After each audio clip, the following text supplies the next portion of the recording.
Good evening, classmates. My name is Earl McFarland, and I am recording this video for HIUS 530. The denomination that I chose was the Seventh-day Adventists. I wanted to choose a denomination that was way out of my scope of understanding. Tonight, I will speak on the history of the denomination as well as some important facts about the faith. So the Seventh-day Adventists is a member of the Protestant Christian churches. Their origins date back to the mid-19th century during the time of the great revivals that was happening in the nation's frontier. Within their faith, there is an emphasis on the return of Jesus Christ. Now, we as Christians know and understand this. However, I'll get to why it's so important to their faith. If you remember in our studies, we learned that many denominations came about during the Great Revivals. The Seventh-day Adventists was one of them. Their founder was a U.S. Army officer who served in the War of 1812. His name was William Miller. Now, Miller was originally a Baptist, but his studies focused on the prophetic books of Daniel and the Revelation of John. Specifically, he focused on Daniel chapter 8, verse 14, which spoke about 2,300 days. The New International Version of the Bible reads, "He said unto me, it will take 2,300 evenings and mornings, then the sanctuary will be reconsecrated."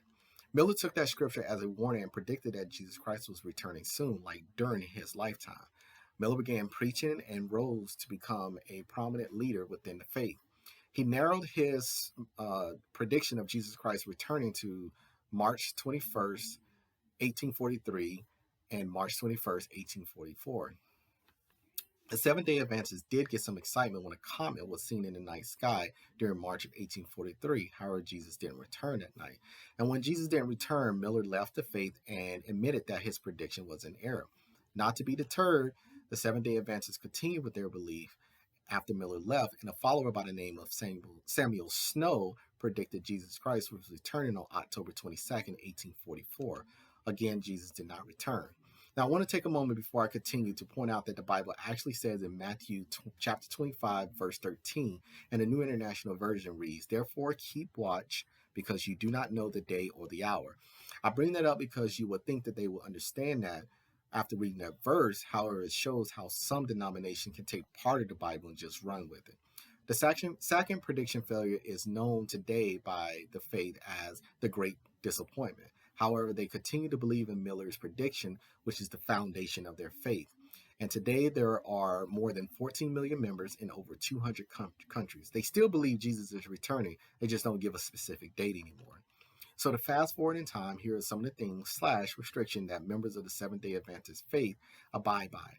I remember a conversation I had with my aunt and uncle on my father's side about 15 years ago during a visit when they had recently converted over to the Seventh-day Adventist denomination.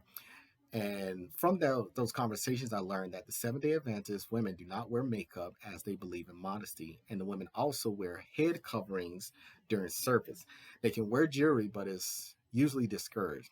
No alcohol or tobacco or anything like that is permitted because they believe you should not do or consume anything that the Bible deems unclean.